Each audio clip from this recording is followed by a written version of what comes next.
আসসালামু আলাইকুম ভিউয়ার্স। শুরুতেই জানিয়ে দিব আজকের সংবাদের সংবাদ শিরোনাম। ঢাকায় ডাক পেলেন যেসব বিএনপি নেতা, আরও থাকছে ৫ সাংগঠনিক বিভাগের নেতাদের সঙ্গে বৈঠক, ঐক্যবদ্ধ থাকার নির্দেশনা তারেক রহমানের। জানিয়ে দিব জাতীয় ঐক্য নষ্ট হলে ফ্যাসিবাদ ফিরে আসবে বলেছেন সালাউদ্দিন আহমেদ।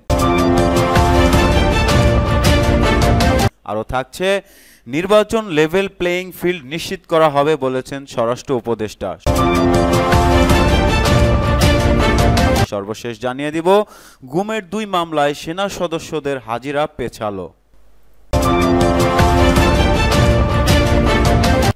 প্রিয় ভিউয়ার্স, এখন শুরু করছি সংবাদের বিস্তারিত।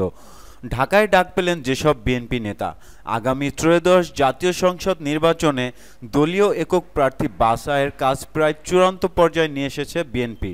আসন ভিত্তিক ৫টি জরিপের পাশাপাশি সাংগঠনিক টিমের মতামতের ভিত্তিতে একটি তালিকাও এরই মধ্যে প্রস্তুত করা হয়েছে।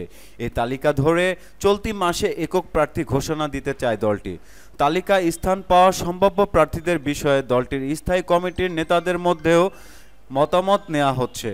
প্রার্থী ঘোষণার পর যাতে বিরোধ দেখা না দেয় সেজন্য সম্ভাব্য প্রার্থী, একাদশ জাতীয় সংসদ নির্বাচনে অংশগ্রহণ করা প্রার্থী এবং জেলা ও মহানগরের সভাপতি ও সাধারণ সম্পাদকের সঙ্গে বৈঠক করার সিদ্ধান্ত নিয়েছেন দলের ভারপ্রাপ্ত চেয়ারম্যান তারেক রহমান। কেন্দ্রের ডাক পেয়ে এরই অংশ হিসেবে দেশের বিভিন্ন এলাকা থেকে বিএনপি নেতারা এখন ঢাকায় জড়ো হয়েছেন। ৫ সাংগঠনিক বিভাগের নেতাদের সঙ্গে বৈঠক, ঐক্যবদ্ধ থাকার নির্দেশনা তারেক রহমানের।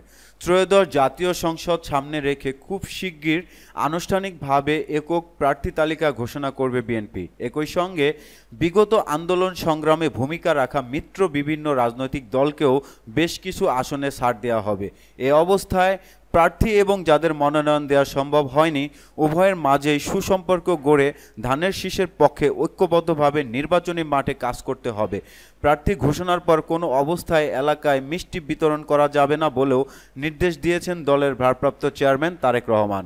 রবিবার গুলশানে চেয়ারপারসনের রাজনৈতিক কার্যালয়ে সম্ভাব্য প্রার্থী সহ ভোটের মাঠে গুরুত্বপূর্ণ নেতাদের সঙ্গে রুদ্ধদ্বার বৈঠকে এমন নির্দেশনা দিয়েছেন তিনি। বৈঠকে অংশ নেওয়া নেতারা এ তথ্য জানান। আনুষ্ঠানিকভাবে দলীয় প্রার্থী ঘোষণার আগে আসন ভিত্তিক ঐক্য গড়তে চান দলের ভারপ্রাপ্ত চেয়ারম্যান তারেক রহমান।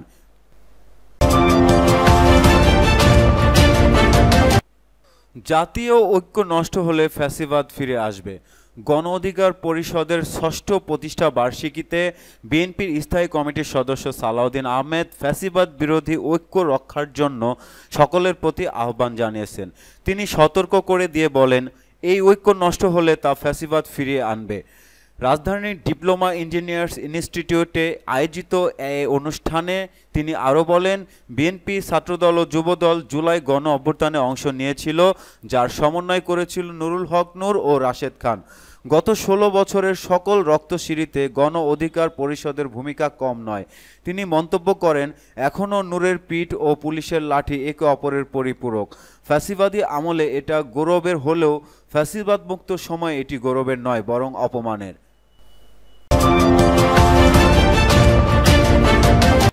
নির্বাচনের লেভেল প্লেয়িং ফিল্ড নিশ্চিত করা হবে। রাজনৈতিক দলগুলো নিজেরা ঐক্যবদ্ধ হলে নির্বাচনে আইন শৃঙ্খলা পরিস্থিতি স্বাভাবিক রাখা সহজ হবে, আর নির্বাচনের সময় সবার জন্য সমান সুযোগ থাকবে। স্বরাষ্ট্র উপদেষ্টা লেফটেন্যান্ট জেনারেল মোহাম্মদ জাহাঙ্গীর আলম চৌধুরী বলেছেন, আগামী জাতীয় সংসদ নির্বাচনে লেভেল প্লেয়িং ফিল্ড নিশ্চিত করা হবে। রোববার সচিবালয়ের স্বরাষ্ট্র মন্ত্রণালয়ের সম্মেলন কক্ষে আইনশৃঙ্খলা সংক্রান্ত উপদেষ্টা পরিষদ কমিটির ১৫তম বৈঠক শেষে এক সংবাদ সম্মেলনে তিনি একথা বলেন। উপদেষ্টা বলেন, রাজনৈতিক দলগুলো নিজেরা ঐক্যবদ্ধ হলে নির্বাচনে আইনশৃঙ্খলা পরিস্থিতি স্বাভাবিক রাখা সহজ হবে, আর নির্বাচনের সময় সবার জন্য সমান সুযোগ থাকবে। তিনি বলেন, লেভেল প্লেয়িং ফিল্ড আগেও ছিল, এখনও আছে। জাহাঙ্গীর আলম চৌধুরী বলেন, দেশের পরিস্থিতি ও সার্বিক বিভিন্ন বিষয় নিয়ে আলোচনা হয়েছে। সোশ্যাল মিডিয়ায় প্রকাশ হওয়া অনেক ঘটনা সত্য নয়, তবে গণমাধ্যমের তথ্য সঠিক থাকে। গুমের ২ মামলায় সেনা সদস্যদের ট্রাইব্যুনালে হাজিরের সময় ৩ দিন পেছানো হয়েছে। রোববার প্রসিকিউশনের আবেদনের প্রেক্ষিতে ১৩ সেনা কর্মকর্তাকে আগামী ২৩ নভেম্বর এবং রামপুরার সংগঠিত মানবতা বিরোধী অপরাধের মামলায় ২ জনকে হাজিরে ২৪ নভেম্বরের দিন ধার্য করেছেন আন্তর্জাতিক অপরাধ ট্রাইব্যুনাল। এক ব্রিফিংয়ে আন্তর্জাতিক অপরাধ ট্রাইব্যুনালের প্রসিকিউটর গাজী মনোয়ার হোসাইন তামিম বিষয়টি নিশ্চিত করেছেন।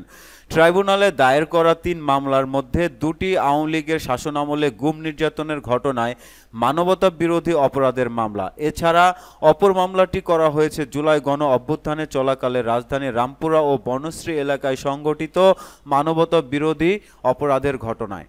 এসব মামলায় আসামি করা হয়েছে ২৫ জন সাবেক ও বর্তমান সেনা কর্মকর্তাকে, যাদের মধ্যে ১৫ জন সেনা কর্মকর্তা এখনও কর্মরত। এছাড়া ৯ জন অবসরে ও ১ জন এলপিআরে ছুটিতে আছেন।